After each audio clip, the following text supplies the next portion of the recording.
Friends, let's talk about this viral dill pickle sourdough. If you are a part of any sourdough community, you have seen this recipe, I'm sure. It's been around for a little while, and although I have been thinking about trying it, I was always a little hesitant just because I kind of figured the vinegar might mess with the molecular structure of the dough. And then I'm wondering about the salt content of the pickles. Here you can see I have homemade pickles, and so I don't know the exact salinity of these as I'm pouring this into this dough. So it was just a little bit of a questionable situation, but I decided to give it a try, and we'll see what happens.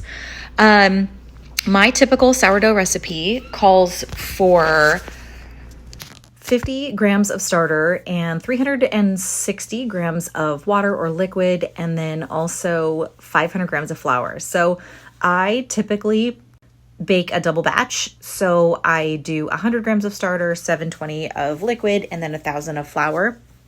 I always do a combination of flours.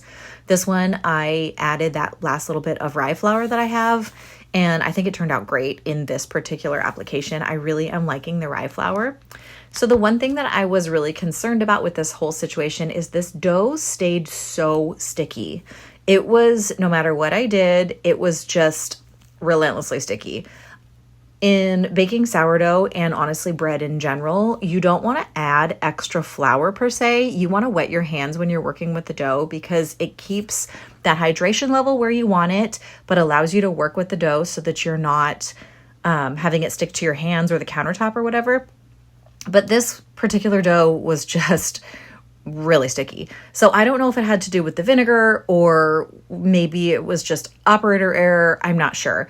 But I did 3 sets of stretch and folds here. I added a lesser amount of salt. I typically add 25 grams of salt to my double batches, and I only added 13 to this one because I was just kind of concerned about the salt level of the pickle juice. The dough, like I said, like you can see, it's very sticky and kind of structurally firm. When it actually baked up, it baked up much better than I thought it would, but this dough was a little concerning at first. So went ahead and did 3, possibly 4 sets of stretch and folds. I kind of always just forget, and when I think about it, go do a set of stretch and folds. And that's one of the wonderful things about sourdough is it really does not have to be complicated. You can forget about it. I've honestly done 1 set of stretch and folds and then shaped and baked my dough, and it turns out great. I've done 10 sets of stretch and folds because I just forget, and it turns out perfect also. So really don't overcomplicate it if you're new at sourdough. So this is my last set here, and I'm going to tell you these silicone molds that you can get to go over your bowl. These are from IKEA, but I'm sure you can find them elsewhere. They are fantastic for holding in that dough as it sits on the counter and bulk ferments and makes it so that you don't have to worry about it spilling over. It retains a little bit of heat, and then it's just a great seal instead of using a plastic wrap. So this dough bulk fermented for about 12 hours, and then I popped it in the fridge, and then here we go. Let's finish up this dough.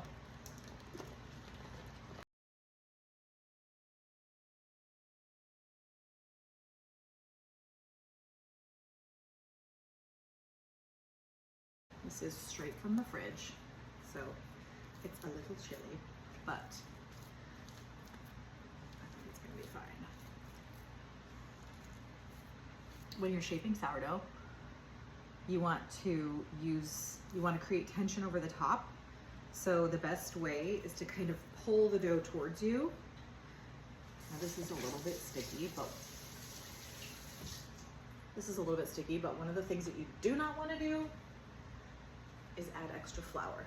So the key in bread baking to not having sticky dough is to wet your hands a little bit. I also like using my bench scraper to shape it. Squeaky. It just pulls tension so well, keeps it off the counter. This dough smells so good. Okay, so we're gonna cut this straight in half, shape each one of these. It's not straight in half, but We'll pretend.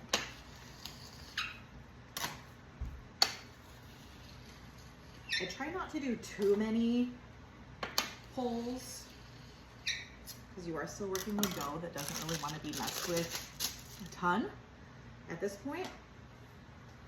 Nice little loaf, popped it there. So I quit baking my sourdough in a Dutch oven like last year, and I bake it in loaf pans now.